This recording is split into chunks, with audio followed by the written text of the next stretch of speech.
우리나라에 시조가 있다면 일본엔 단가라는 전통시가 있다. 그런데 이 단가의 대부로 평가받는 시인은 다름 아닌 한국 사람 가인 손호연이다. 그녀는 비록 한평생 일본어로 된 시를 썼지만 그의 단가 안엔 한국과 한국 문화에 대한 사랑이 고스란히 담겨 있다. 우리가 다시 그녀를 주목해야 하는 이유이기도 하다. 가깝고도 먼 이웃이라는 일본. 그러나 우리 주위를 둘러보면 일본이 아주 가까이 와 있음을 알 수 있습니다. 일본에서는 단가의 위력이 대단합니다. 일본말로 단가 또는 왁가라고도 불리우는데 일종의 국시입니다. 그런데 이 단가의 대가가 우리 한국인이라는 사실을 여러분들은 아십니까? 네, 오늘 만나볼 주인공이 바로 그 단가의 최고봉이라고 할 수 있는 손호연 시인입니다. 그런데 안타깝게도 이분이 타계하셔서 그분 따님을 통해서 그분과 단가에 얽힌 사연을 한번 추억해 보도록 하겠습니다. 안녕하십니까? 안녕하세요. 손여사 첫째 따님이시죠? 이승진 여사님. 뵙게 돼서 영광이고요. 지금 손여사 타계하신 지는 얼마나 되셨어요? 3년이. 3년. 네. 또 2003년에 그렇죠. 타계하셨군요. 2003년. 이 단가가 이게 어떤 시입니까? 네. 그 말 그대로 짧을 단자, 노래 예. 가자. 예. 짧은 노래. 그러니까 저희 나라도 전에 시를 노래라고 했어요. 그렇죠. 그래서 일본에서는 한 줄에 노래 해가지고 그 아주 31음절, 음이 31개예요. 네. 31음절에 그 한 개인의 그 생각과 느낌과 철학과 그 모든 배경과 상황을 아주 그 한 줄의 엑기스로 넣어서 표현하는 그런 시를 말합니다. 그럼 우리의 시조하고 어떻게 좀 비슷한 네. 그런 성격입니까? 네. 우리 천여 년 거슬러 올라가면 한 네. 1400여 년 전에 우리 백제가 신라하고 싸워서 패했을 때 네. 그때 한 20만 명이 걸을 수 있는 사람은 다 배를 타고 일본을 갔대요. 그래서 네. 말하자면 요즘 일본의 그 후손은 한국인이라고 맞아요. 해도 네. 과언이 아닐 정도란 말이 있죠. 근데 그 분들이 뭐 왕족, 귀족을 비롯해서 이렇게 가서 그 백제의 향가. 예전에는 그 지적이고 그런 귀족이나 이런 사람들이 뭐 사랑을 할 때도, 연애를 할 때도 네. 시 한 줄로 석 넘기면 맞아요. 또 이렇게 예. 시를 한 줄 예. 오고. 그런 걸 한 분들이 일본에 가서 이 시를 지으면서 전해줬다고 해요. 근데 우리나라는 예. 백제가 망하면서 이 시가 없어졌죠. 그러면 단가의 뿌리는 바로 백제의 그렇죠. 노래네요. 우리나라의 바로 우리 시가 거네요, 바로. 그렇죠. 그래서 일본인들도 그렇게 알고 있고 인정하고 있고, 근데 우리나라에서 전해줬다는 걸 저희가 좀 더 알고 자부심을 느꼈으면 그래야 좋겠어요. 되겠네요. 근데 이제 저도 보니까 일본 왕실에서 신년 가회할 때 그 천황을 비롯해서 왕족들이 단가를 읽잖아요. 네. 그리고 이제 그게 일반에 퍼져가지고 굉장히 국시처럼 알려져 있는 그런 거죠. 네네. 그러니까 우리나라는 시나 시인 하면은 인구가 글쎄 5만 명대가 10만 명대가 시를 하는 분들은 아주 별종이다시피 하잖아요. 근데 일본은 유럽도 그렇고 그 문화 선진국은 그 시나 문학을 원래 굉장히 좋아하죠. 그렇죠. 근데 이 일본에 단가가 있고 하이쿠가 있어요. 네. 일본 시가 단가, 하이쿠 이렇게 두 종류가 있는데 하이쿠는 좀 유럽이나 해외에도 많이 알려져 있고 근데 이 단가가 말하자면 그 고급 시라고 할까요? 그 하이쿠는 좀 대중들이 하는 거고. 그래서 그 단가를 왕족에서부터 지금 말씀하신 천황에서부터 전 서민까지 네. 하여간 전 인구가 이 단가를 써요. 굉장히 좋아하고 그게 좋아하기 때문에 자기네 정신을 담은 시기 때문에 국시라고 해도 과언이 아닌데 그 NHK나 위성방송 가끔 보시면 예, 예. 그걸 틀면은 NHK 위성방송을 틀면 매일 예를 들면 한 10명, 15명 그 셀레브리티들이 유명인사들이 쭉 앉아가지고 제목을 하나 탁 주면 단가를 쫙 쓰는 게 매일 나와요. 그래서 예를 들면 가을 이렇게 제목을 하나 주면은 각계각층 유명인사들이 앉아서 쫙 써요. 전 거의 국민이 쓰면은 예를 들어서 가을 그러면은 여인의 입술이 붉어지니 가을이로다. 아. 이렇게 딱 한 줄로. 네. 그러면 그게 얼마만큼 수련과 얼마만큼 공부와 자기 인생의 느낌과 수준에 따라서 그 깊이가 있다는 거죠. 그럼 결국 뿌리는 이제 우리라는 말씀이시고. 그렇죠. 그럼 일본에서는 단가 시인에 대한 예우도 대단하겠네요. 그렇죠. 그 단가 시인, 단가를 즐기고 쓰는 사람은 굉장히 뭐 거의 전 국민이라고 할 정도로 많은데 그 뭐 아사히 신문이다 일본 신문들 보면 그 단가가 매일 실리고 뽑힌 게 실리고 그래요. 그리고 아까 말씀하셨듯이 천황의 1월에 제일 중요한 행사로 네. 천왕궁에서 1년 동안 천황이 지은 단가를 하나 읊고 황후가 읊고 네. 황태자가 읊고 네. 그러는 행사를 쫙 해요. 네. 저희 어머니도 몇 해 전에 그걸 들어주는 배청인 해서 스승으로 천황과 황후가 그 1년 동안 지은 그때는 제목이 길이었어요. 길. 네. 길이라는 제목 1년 동안 고심해서 지은 거를 들어주는 그런 배청인으로 초대받아서 특별 초대받은 적도 있는데 그 열기가 굉장하고 또 그 단가에 그 인정받는 그 일본에서는 가인이라고 해요. 네. 우리는 시인이라고 하는데 노래 부르는 사람 네. 가인. 그래서 그 가인의 대우는 아주 뭐 예우라 그럴까요? 네. 존중하는 것은 지금 말씀 듣고 보니까 하여튼 일본의 정신적인 뿌리가 우리한테 있군요. 그렇죠. 네.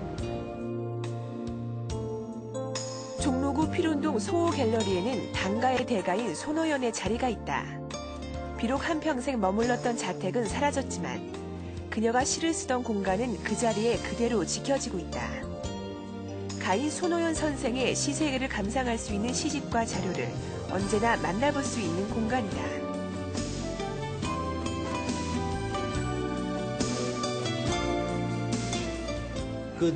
손호연 시인이 그 단가를, 일본의 정형 시인 단가를 쓰게 된 동기는 어떻게 돼서 네. 있습니까? 서울에서 진명여고를 졸업하실 때 그 방자여사 아시죠? 네. 방자여사가 장학생으로 그 일본에 동경 유학을 시켜주셨어요.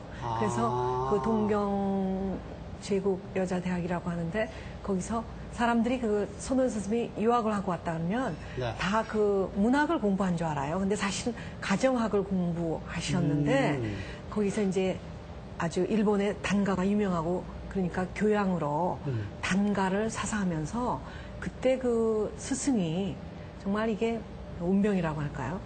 스승이 사사키 노부츠나라고 네. 말하자면은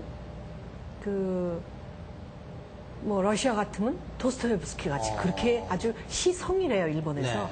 그래서 지금도 저희 어머니가 사사키 노부츠나한테 개인적으로 그렇게 사사를 받았습니다 하면은 일본 사람들은 믿지를 못할 정도로 진짜냐고 그런 시성한테 사실은 맨 처음에는 여러 명이었는데 10여 명이었는데 다 어렵다고 떨어져 나가고 저희 어머니도 어려운데 그저 거절하기가 죄송해서 다 떨어져 나가니까 죄송해서 저희 어머니 혼자 미안해서 쓴 게 1대1로 이제부터는 우리 집에 네가 와라 혼자니까 해서 그 사사키 노부츠나 시성 댁에 가서 공부를 하기 시작했어요. 몇 년이나 사사 받으셨습니까? 글쎄 제 생각에는 한 대학 다니는 동안 네. 한 3년여 되지 않았나 그렇게 생각하는데 그 선생님한테 스승한테 배우는 과정에 그런 시도 있고요. 네. 예를 들면은 그때는 참 배고픈 시절이었는데 네. 가면은 그 댁에서 이렇게 배고팠지 하면서 크림 스프를 준대요. 네. 그럼 빵 하나하고 그 크림 스프가 얼마나 맛있었는지 그걸 기대하면서 막 갔대. 근데 그 크림 스프에 대한 그런 시가 참 나와요. 네. 저희 어머니는 이 시집이 있지만 정말 일생에 걸쳐서 뭐 우리나라 뭐 일제 강점기, 6.25 사변, 또 뭐 피난, 또 남북 통일, 또 그 후에 뭐 군사 정권 쭉 그 시대 상황이 시로 다 전개가 됩니다. 그러면 이제 귀국은 언제 하셨습니까? 1943년에 귀국을 그 하셔서 해방 조금 전에. 예, 전에. 그래서 무학여고에서 가정학 선생님을 하셨어요. 네.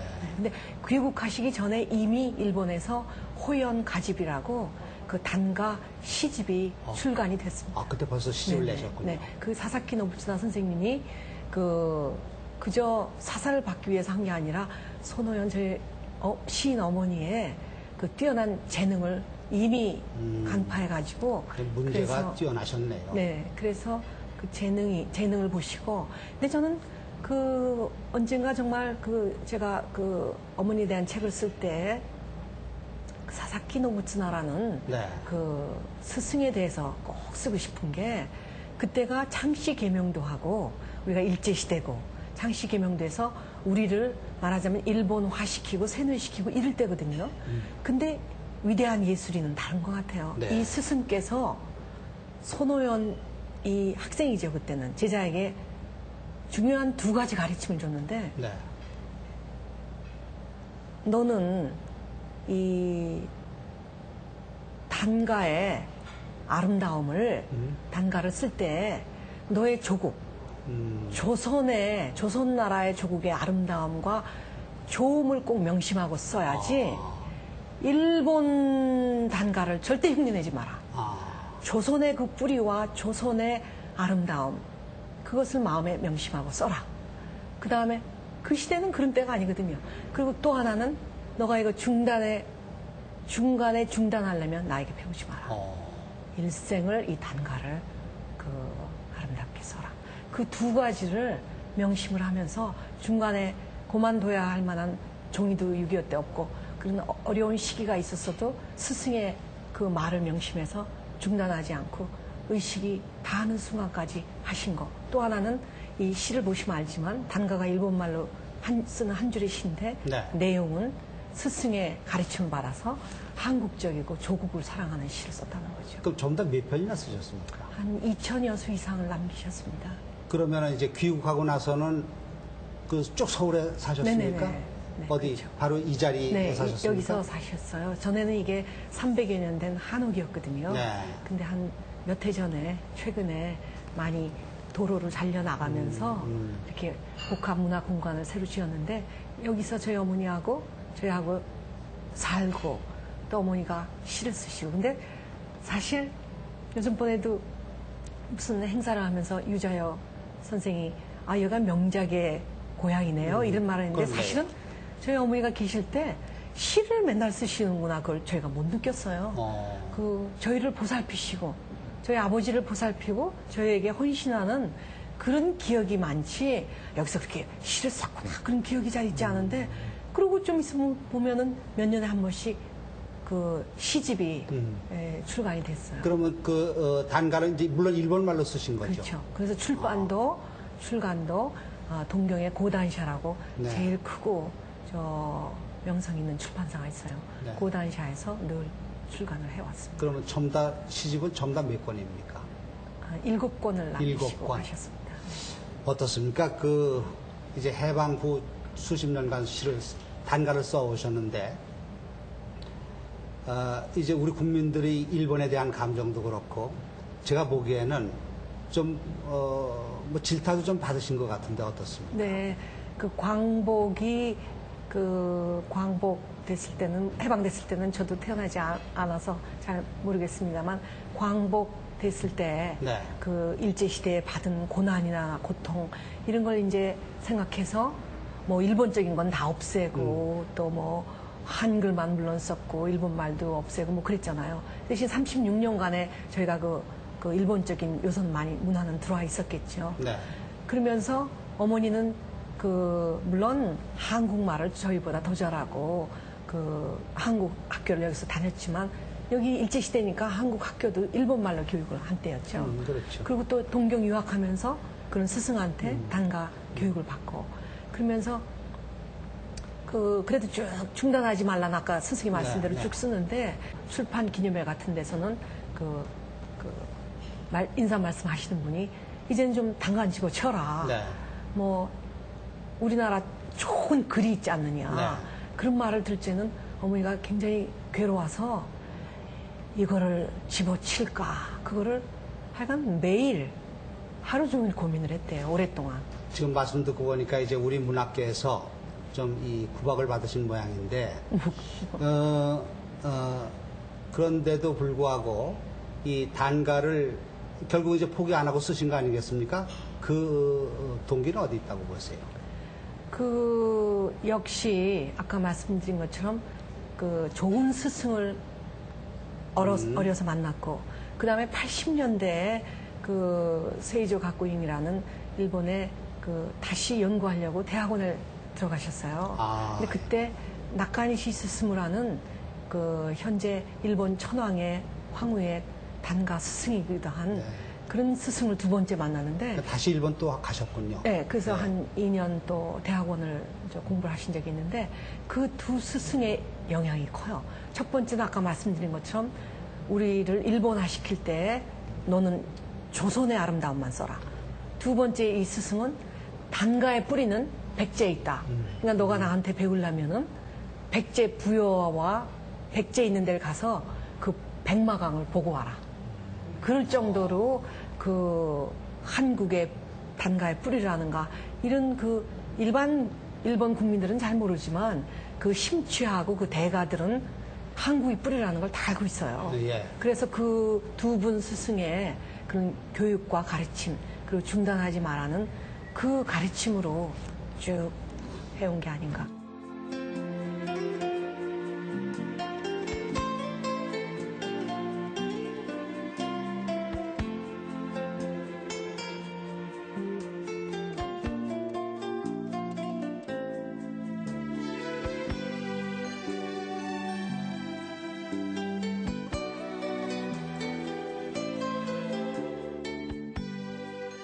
이제 그러다가 아까 얘기하신 것처럼 98년인가요? 일본 천황의 초청을 받지 않았습니까? 그래가지고 이제 그 한일 문화 그리고 또 우리 정부로부터 문화훈장도 받으시고 뒤늦게 이제 한국과 일본의 관계를 증진하는데 이바지한 기여로 이제 인정을 받으신 건데 일본에는 지금 손오연 시비 노래비가 많이 있다면서요? 네, 많이는 아니고요. 그 아오모리에 가시면 요즘은 서울에서 아오모리에 그 직항이 있어요. 2시간만 타면 내리는데 거기가 그 북쪽이기 때문에 그 혼슈 뭐라 하죠? 일본 열도의 제일 끝 꼭대기예요. 그래서 늦게까지 눈이 있기 때문에 스키로 유명하고 사과가 맛있고 온천이 유명해서 천황이 가끔 온천을 오는 곳이에요. 근데 거기가 아주 작은 마을인데 거기에 손오연 시인 어머니의 시비가 한 3m쯤 되는 그 태평양을 내려다 보이는 그런 곳에 잘 서 있습니다. 그 시비에는 그 한 줄의 시가 새겨져 있는데 한국말로 간단하게 번역을 하자면 그대여 나의 사랑의 깊이를 시험하시려 잠시 두 눈을 감으셨나요?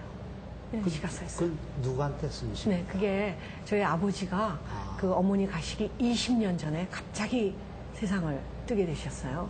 그러니까 갑자기 뜨시니까 어머니가 막 기가 막혀가지고 쓰러지셨어요. 그래서 통곡을 하시면서 사랑의 시를 쭉 많이 쓰셨는데 그 중에 대표적인 시가 많은 것 중에 하나인데 그 가시님을 그리면서 쓰러져서 통곡하면서 엄 선생님 같으면 그런 경험을 당하시면 어떤 한 줄의 시를 쓰시겠어요? 저희 어머니는 바로 그대여 나의 사랑의 깊이를 시험하시려 잠시 두 눈을 감으셨나요? 상당히 아주 감동적인데요. 그때 이제 2006년이던가요? 그때 이제 고이즈미 총리가 와가지고 그때 이제 손오연 시인을 3번이나 언급하지 않았습니까? 그때 어떤 언급을 했어요? 네, 그때는 작년이죠. 작년인데 그 작년이 사실은 한일 우호의 해예요. 한일 우정의 해고. 그래서 두 나라의 어마어마한 그 행사들이 예정이 돼 있었는데 그래서 제가 2월 초에 그 서울에서 모리 수상이 오고 또 일본에 가서도 하고 그렇게 우리 노무현 대통령하고 모리 수상하고 한일 우정회를 선포하는 시기에 간 적이 있어요. 그랬는데 제가 명함에 그 손오연 기념사 앞에 이승신 쓰고는 그 뒤에다가 시를 한 편 썼어요. 어떤 어머니의 시냐면 이웃에 있어 가슴에도 가까운 나라 되라고 무궁화를 사랑하고 벚꽃을 사랑하네. 그런 시 한 줄을 한국말, 일본말 딱 한 줄로 명함 뒤에 썼어요. 아까 그 드린 건데 그 모리 수상하고 그 관계자들한테 그 명함을 줬더니 명함을 드리면서 뒤에 시를 보여줬거든요. 그랬더니 그 모리 수상이 정말 조금도 과장 안 하고 가슴을 이렇게 만지면서 어. 너무 감동적이라고. 그러니까 제가 아까 한국말로 한 거는 좀 부족하고 그 일본말의 그 감칠맛이나 그 내용이나 그게 기가 막힌가 봐요. 네. 그러더니 물론 뭐 알아들었으니까 그러겠지만 굉장히 감동을 해요. 그래서 이제 제가 책을 보내드리겠다고 약속을 했거든요. 그랬는데 기억하시겠지만 3월부터 독도 사건이 나가지고 난리가 난 거예요, 작년에. 2월에 서로 잘해보자고, 이제 사이좋게 지내자고, 미래지향적으로 나가자고 해놓고서는 독도 사건이 나서 뭐 3월, 4월, 5월 뭐 TV랑 뭐랑 데모하고 난리 났지 않습니까? 네, 맞- 그런데 가만히 생각할수록 사람들은 다 포기하라 그러는데 저희 어머니가 그동안 한국과 일본 또 인류를 향한 평화의 시를 참 많이 쓰셨거든요. 네. 그러니까 제발 두 나라가 평화로웠으면, 온 인류가 평화로웠으면, 서로 사랑했으면 그런 시를 많이 썼는데 그러면 독도 사건 났다고 가만히 있으면 그게 무슨 도움이 되겠는가. 오히려 손오연의 평화 정신은 이렇게 독도 가지고 싸울 때, 역사 교과서 가지고 싸울 때 더 꼭 필요한 거다. 더 빛이 나는 거다. 그럼 평화를 하는 가교 역할을 어머니가 해오셨는데 이때는 꼭 손오연의 정신이 필요하다. 그런 생각이 들어갔어요. 네. 그래서 그 모리 수상한테도 책을 보내주고 또 관계자들한테 보내고 또 저는 솔직히 저희 대통령이 그 연설이든가 그 정신을 아시고 얘기하는 걸 원해서 그 3, 4, 5, 6월에 그 우리 그 대통령 관계자분들을 많이 만나서 네. 이 저희 어머니가 평화의 시를 이렇게 짓고 일본에서는 열광을 한다. 그러니까 이 평화의 정신과 시를 알았으면 좋겠다 하고 아. 여러 번 얘기를 해드렸거든요. 그래서 그거를 모르시면 그 고이즈미 수상이 할 것 같은데 우리 측에서 하면은 그 NHK를 통해서나 또 한일 신문을 통해서나 우리가 뿌리요. 우리가 전해준 거니까 우리가 그 정신을 아는 게 마땅하다. 이렇게 말씀드렸는데 고이즈미 수상이 회담 처음서부터 끝까지 또 회담 끝나고 외신 기자들 청와대 그 마당에서 한 몇백 명 외신 기자 할 때 연설에서 손오연의 시를 읽고 또 그 평화의 정신을 얘기하고 또 끝나고 만찬에서도 손오연 평화 정신을 또 얘기했다고 제가 그 반기문 장관이 전화가 오셔서 사실은 제가 반기문 장관한테도 여러 번 얘기했거든요. 그랬더니 네. 끝나고 나서 인제야 이 선생님이 얘기하신 게 뭔지 확실히 알았다고 그렇게 연락이 왔어요.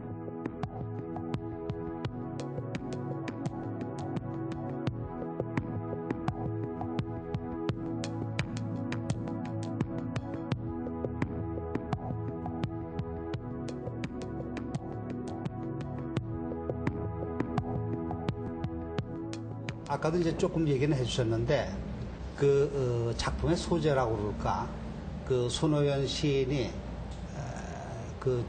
주로 표현했던 그런 내용 소재는 어떤 거였습니까? 네, 저희 어머니가 62년간을 정말 숨이 닿을 때까지 단가 한 줄의 시를 쓰셨기 때문에 테마가 몇 가지가 있어요. 네. 그 사랑의 테마, 사랑의 테마, 또 평화, 평화, 또 자연의 아름다움, 자연, 또 조국에 대한 아름다움. 조국.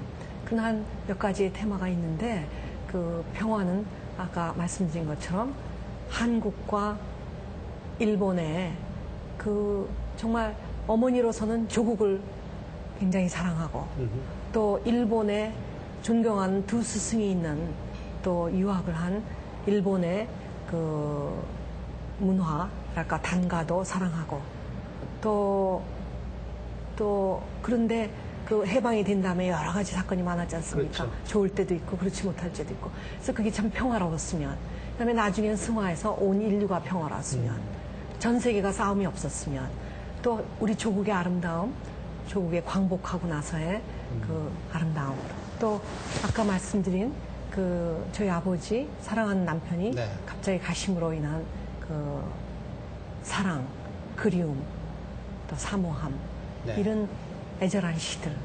혹시 아버님이 돌아가시고 나서, 그러니까 이제 손시인으로 볼 때는 남편이 타계하고 나서 시세계가 조금 바뀐 건 아닙니까? 어떻습니까? 그렇죠. 이제 뭐 타계에서뿐이 아니고 그 사람이 이제 성숙해가면서 생각이 자라고 또 생각도 바뀌고 하겠죠. 변하겠죠. 그래서 그 전에 그 어머니의 모든 시집은 제목이 무궁화예요. 무궁화 1, 무궁화 2, 무궁화 3, 무궁화 4, 무궁화 5 이렇게 나가는데 그 제가 물어봤어요. 무궁화라는 물론 우리나라를 생각해서 이렇게 국화인 무궁화를 쓰셨겠죠. 네. 근데 그 제목을 어떻게 하면 좋을까 서로 얘기하다가 아버지가 그 시집 제목을 주셨대요. 그래서 아버지가 무궁화가 참 좋을 것 같다고. 네. 그래서 이제 무궁화라는 제목으로 일본에서 쭉 출간이 된 건데 특별한 사랑이었고 또 가시면서 저희 어머니의 그 정말 일편단심의 그 사랑. 뭐 그 애절한 사랑. 사실 그러니까 전에 무궁화 1, 무궁화 2, 무궁화 3에도 저 좋은 시들이 많이 나오는데 네. 그 제4 무궁화가 가신님에 대한 사랑을 그 기가 막힌 예술로 승화한 그 애절한 시가 담긴 게 무궁화 4예요. 1990년이었는데 그 1990년도 이 사랑의 시서부터 일본에서 이름을 떨치기 시작한 거예요.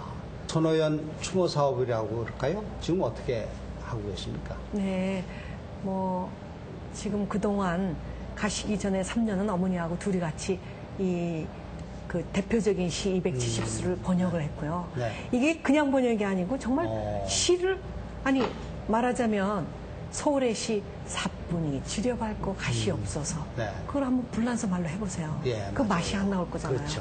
그러니까 이 번역 자체도 참 어려운 거지만 그래도 살아계실 때 번역을 했고 그 다음에 또 그 1시간짜리 다큐멘터리도 일본하고 한국 오가면서 만들고 여러 가지 영상물, 영상 또 번역 작업 또 최근에는 그 시애틀하고 뉴욕에서도 손호연 시인 그 행사와 강연을 하고 일본에서도 많이 하고 여러 가지 일을 많이 했습니다만 앞으로도 그 나머지 이천수 번역하는 작업 또 그 손호연의 사랑이 특별해요. 그래서 손호연의 그 러브스토리를 영화화하는 거. 또 손호연의 한국과 일본과 인류의 평화를 상징하는 손호연 평화상을 제정하고 싶고요. 또 손호연 아까 한일 정상회담을 하는데 꼭 무슨 호텔이나 그 청와대에서만 할 것이 아니고 평화의 상징인 손호연 메모리얼 센터 이런 데서 하면 어떤가 하는 생각으로 일본하고 서울에 손호연 기념관을 건립하는 것이 그 사업하실 때마다 어머님 생각이 새록새록 나시겠어요. 그렇죠. 오늘 아주 그 손호연 시인의 그 시세계도 우리가 잘 독자도 알았을 테고 또 이제 옆에 있는 일본과 이렇게 가깝게 된 것도 바로 이런 손호연 시인 같은 분 때문에 이렇게 이제 한일 관계도 증진이 됐구나 하는 그런 생각도 저는 들었습니다. 오늘 인터뷰 고맙습니다. 고맙습니다.